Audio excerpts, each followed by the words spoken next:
T'as toujours rêvé de plonger mais t'as jamais osé franchir le cap. J'étais exactement dans la même situation que toi il n'y a pas très longtemps. Là je suis à Gili Air et je viens de passer mon open water avec 3W Dive. J'ai découvert un nouveau monde, le monde sous-marin, et j'adore. Du coup dans cette vidéo je vais te donner tous mes conseils, tout le process, comment ça se passe, combien de temps il faut, combien ça coûte. Allez, c'est parti!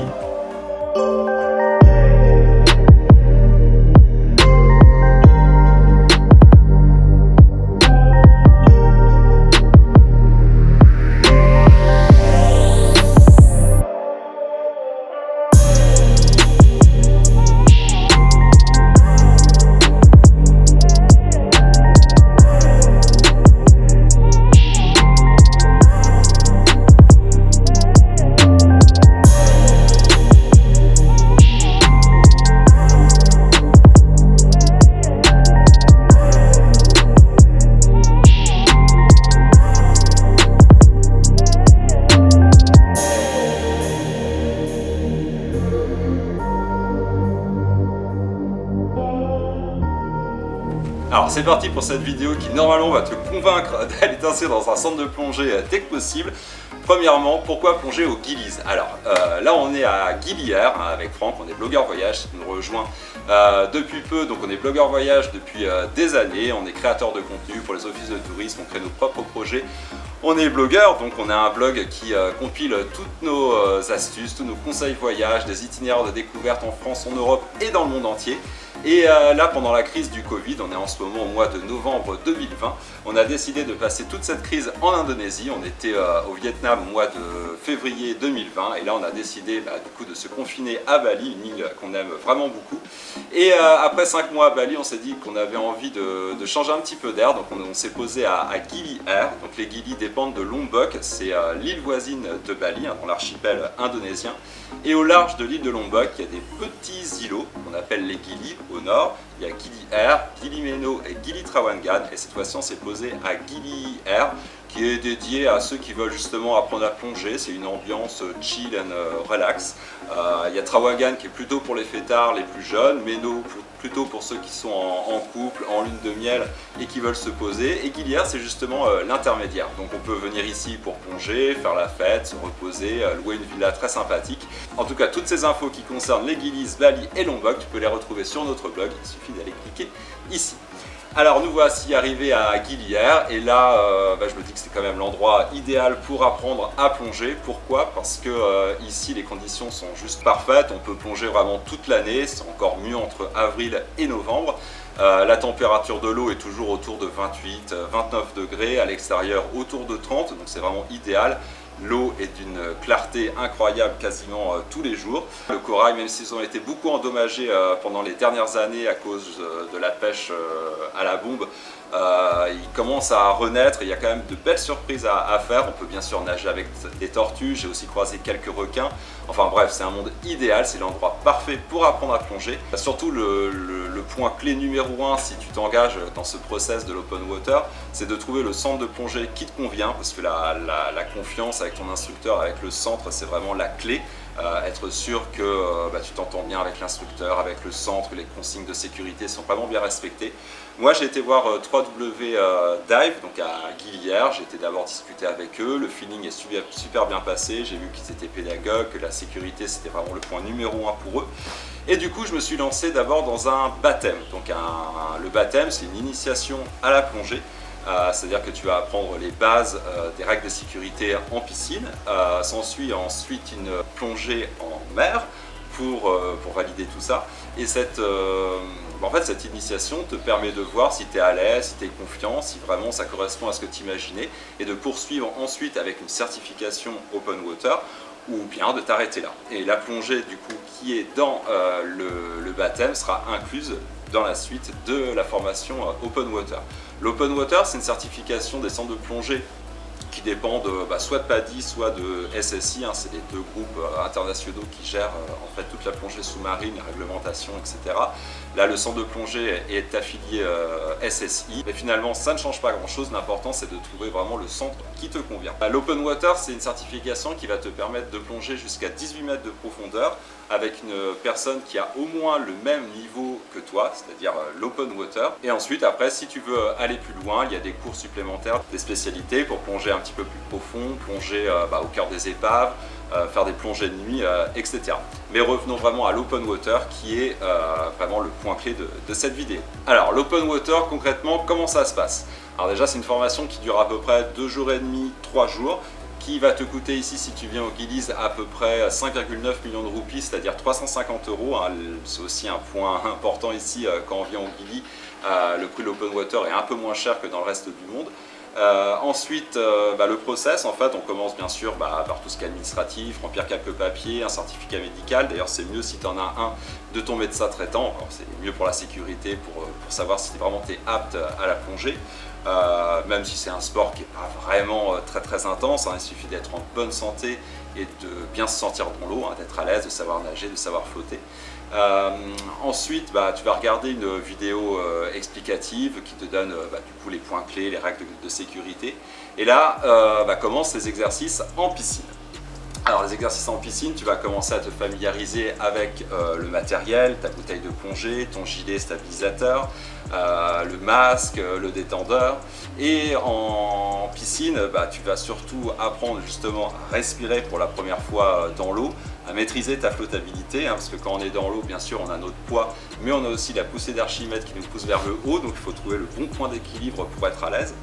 Et ensuite, gérer son matériel, apprendre aussi quelques signes comme tout va bien, on remonte, on descend, j'ai plus d'air. Voilà, ce genre de choses qui sont vraiment fondamentales quand on plonge, parce que voilà, la plongée c'est quand même pas un sport anodin. On respire grâce à notre bouteille et à l'air comprimé. On doit toujours plonger aussi en binôme pour des règles de sécurité. Voilà, il y a tout un ensemble de choses à savoir. Bien sûr aussi savoir monter son matériel, monter son détendeur sur sa bouteille d'air comprimé, l'installation du gilet, etc. Donc ça, une fois que tout ça est validé, y compris le fait d'enlever et de remettre son masque aussi sous l'eau, ce qui peut paraître assez inquiétant quand on y pense, mais finalement quand on le réalise, c'est relativement simple. Il suffit d'être zen et d'avoir confiance. Là commencent les premières plongées. Alors c'est des plongées qui sont à la fois des plongées plaisir, c'est-à-dire que du coup on va admirer les fonds marins, admirer les nombreux animaux, les coraux durs, les coraux mous. Et puis en fin de plongée, il y a toute une série d'exercices, principalement ceux qu'on a vus en piscine, à réaliser à quelques mètres de profondeur. Et puis au bout de quelques plongées, on valide du coup tous ces acquis. Et on finit par un QCM, donc un questionnaire à choix multiple, où il y a 50 questions. Il faut avoir du coup des bonnes réponses à 80% d'entre elles. Et c'est pour ça que pendant toute cette formation, ou même en amont, il y a une application téléchargeable dans laquelle tu vas aussi enregistrer toutes tes plongées, mais qui te donne toute la partie théorique. C'est 6 chapitres, notamment en fait, sur le matériel, sur les effets en fait de la plongée en elle-même, parce qu'il faut savoir que quand on plonge, la pression augmente avec la profondeur. La pression ambiante qu'on a à la surface à 0 mètres d'altitude, c'est 1 bar, soit le poids de la colonne d'air qui est au-dessus de notre tête. Mais dès qu'on plonge à 10 mètres de profondeur, on double cette pression. À 20 mètres, on la triple, et ainsi de suite. Et l'effet de la pression va avoir des conséquences sur ton corps, parce que même si on est composé de chair et de liquide incompressible, il y a quand même des cavités à l'intérieur du corps, notamment bien sûr les poumons, mais aussi les sinus ou l'oreille interne, qui eux vont réagir différemment et vont, quand tu vas plonger, se compresser. Donc ça peut entraîner vraiment des accidents très graves, aussi bien à la descente lorsque la pression va augmenter et que le volume va se réduire. C'est pour ça qu'il faut aussi apprendre à contrebalancer la pression dans les oreilles, sinon ça peut être très douloureux et peut avoir des conséquences très graves. Mais aussi à la remontée, Du coup, quand on remonte, cette fois-ci c'est le contraire, la pression diminue, donc les volumes vont augmenter.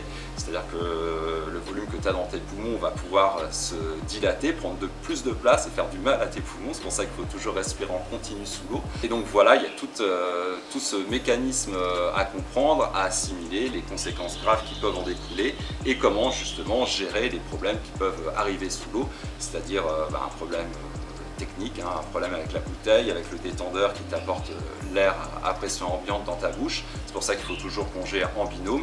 Et on apprend aussi pendant ces plongées à aller sauver son binôme ou être sauvé par son binôme, c'est-à-dire dépendre de la source d'air de secours de son binôme et s'échanger pour pouvoir remonter calmement à la surface et se sortir d'une situation un peu périlleuse. Donc voilà la méthode pour devenir plongeur certifié open water.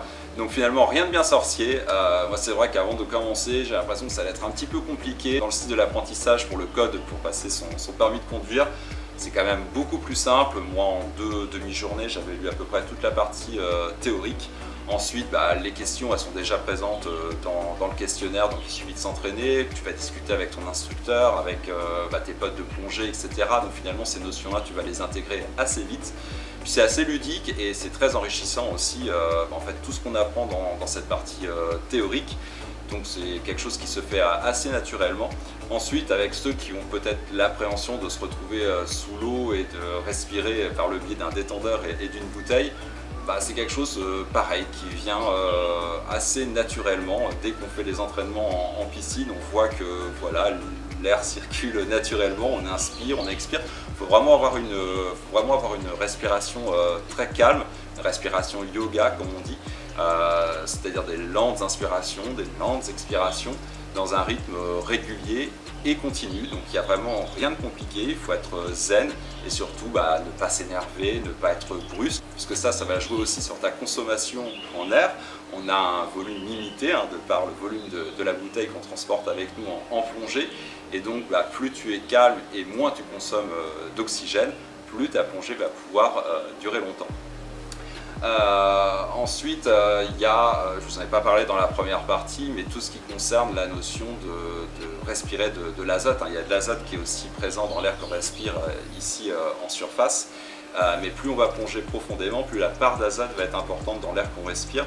Et ça, nos tissus, même si ils éliminent l'azote, ils les limitent à un certain rythme, et du coup on ne va pas pouvoir plonger à des profondeurs trop importantes à cause de cet azote-là qui serait présent dans le temps et qui nous obligerait à faire des paliers avant de pouvoir remonter à la surface. Donc là, tout ce qui est plongée loisir à partir de l'open water, il n'y a pas ces paliers obligatoires à cause de l'azote, et juste un palier en fait, qui est conseillé et qu'on pratique avec tous les centres de plongée, c'est de rester à 5 mètres environ de la surface à la fin de la plongée pour être sûr vraiment d'éliminer tout l'azote avant de remonter à la surface. Mais encore une fois, tout ça, tu es encadré par des personnes autour de toi qui ont des diplômes, qui ont des milliers de plongées, donc on te l'explique, ça devient très naturel, tu l'intègres complètement. Tu peux aussi avoir un ordinateur de plongée, c'est-à-dire une montre qui te donne toutes les informations avec la profondeur maximum, le temps de plongée, etc. Ça, ton instructeur t'en parlera aussi. Donc voilà, pour toutes ces raisons, finalement, toutes les barrières qu'on se met en disant c'est compliqué, je verrai ça plus tard, etc.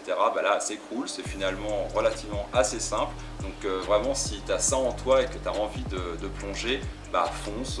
Dès que tu as la possibilité, alors je te conseille de faire ça au Gili si tu viens en Indonésie évidemment, mais ça peut être partout dans le monde. Voilà, frappe à la porte, discute avec les instructeurs, vois si tu es en confiance et puis lance-toi. Et pour finir de te convaincre, quoi de mieux que de montrer encore des belles images en t'expliquant les 4 plongées, mes 4 premières plongées que j'ai fait pour mon open water, donc dans les environs des îles Gili.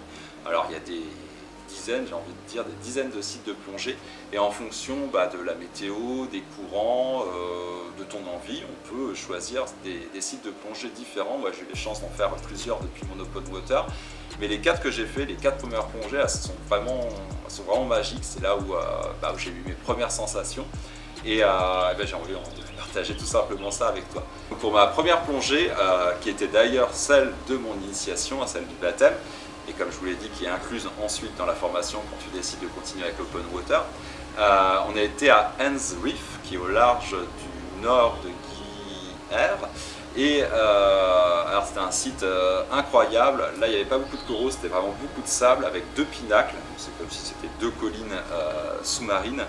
Et là on a pu voir, j'ai pu nager avec plein de tortues, c'était incroyable. J'en avais 3 ou 4 autour de moi. L'eau était d'une clarté vraiment limpide, on voyait je crois jusqu'à 35 mètres, il y avait 35 mètres de visibilité. Et on a plongé en moyenne à 12 mètres pendant 47 minutes. Et c'est là, pendant ces premières minutes, vraiment dans l'eau, où je me suis senti vraiment à l'aise tout de suite. J'ai vraiment apprécié. J'ai savouré chaque seconde de cette plongée, être perdu dans cette immensité-là et se sentir à l'aise. Voilà, c'est là où je me suis dit, mais pourquoi j'ai pas fait ça plus tôt?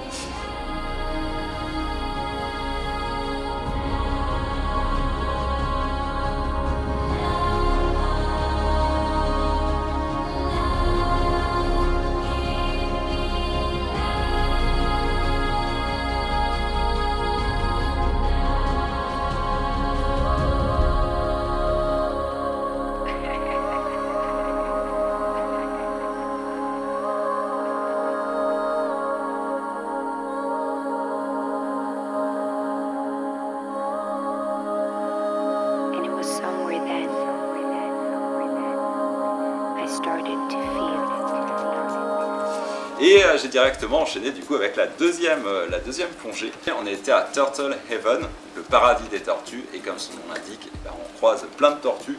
De mémoire, je crois d'un coup de regard, j'en ai vu jusqu'à 13, des tortues vraiment énormes qui peuvent avoir peut-être 80-100 ans. Et là, c'est toujours un régal de pouvoir les admirer.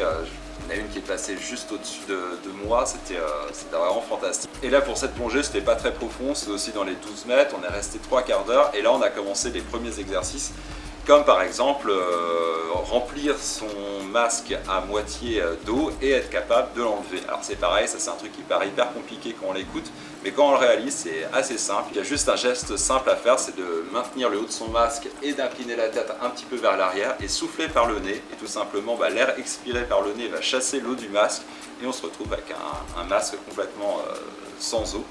Et on peut apprécier du coup toute sa plongée, parce que c'est vrai qu'à cause des poils de barbe, à cause des cheveux, etc., l'eau peut quand même s'infiltrer dans ton masque et te gêner forcément la plongée. Donc ça c'est un des exercices importants bien sûr à réussir. La moitié du masque à la deuxième plongée et on fera le masque entier un petit peu plus tard. On enchaîne ensuite avec la troisième plongée. Alors j'ai toujours rêvé de plonger aussi au cœur d'une épave, ça c'est pas encore possible parce qu'il faut une spécialité.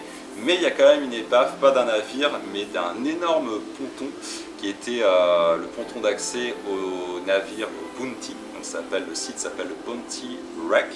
Et l'épave de ce ponton maintenant repose à 18 mètres, je crois, environ de profondeur. Et maintenant a été colonisée par toute une vie. Il y a des coraux, des anémones, plein de poissons autour de cette épave. Et ça c'est pareil, c'était l'une de mes plongées vraiment préférées. J'en garde un excellent souvenir. Je me souviens d'avoir vu un banc de poissons énorme traverser devant moi au-dessus de l'épave. On a vu beaucoup de sortes de coraux mous, durs, des anémones, des poissons clowns, des poissons flûtes, toutes sortes de vie vraiment aquatique, une vie foisonnante, c'était vraiment génial.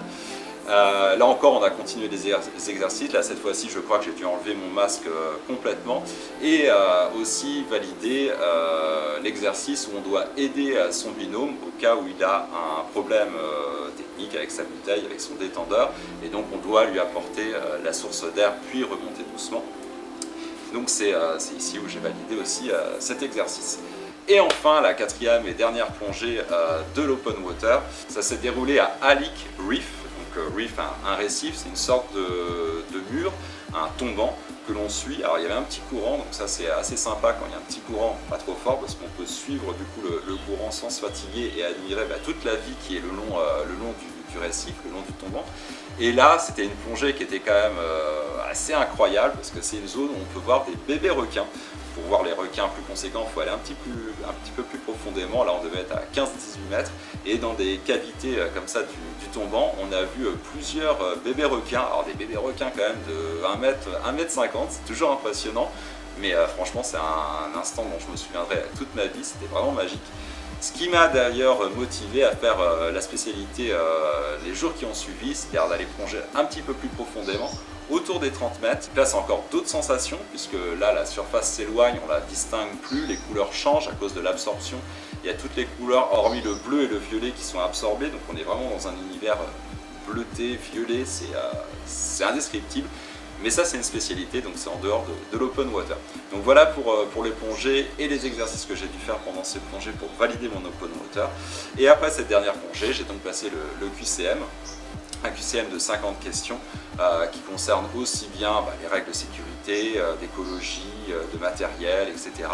Et je l'ai réussi à 94%. Et donc après ce test, j'ai eu ma certification Open Water et maintenant je peux plonger dans le monde entier du moment que je trouve un binôme avec moi pour aller découvrir un nouvel univers, un nouveau monde, le monde sous-marin, un monde sous-marin qui souffre énormément à la fois du réchauffement climatique, parce qu'il faut savoir qu'au-dessus de 30 degrés, les coraux commencent à blanchir et à mourir. Et en ce moment, il y a de plus en plus de périodes de l'année où cette température atteint ou flirte avec les 30 degrés.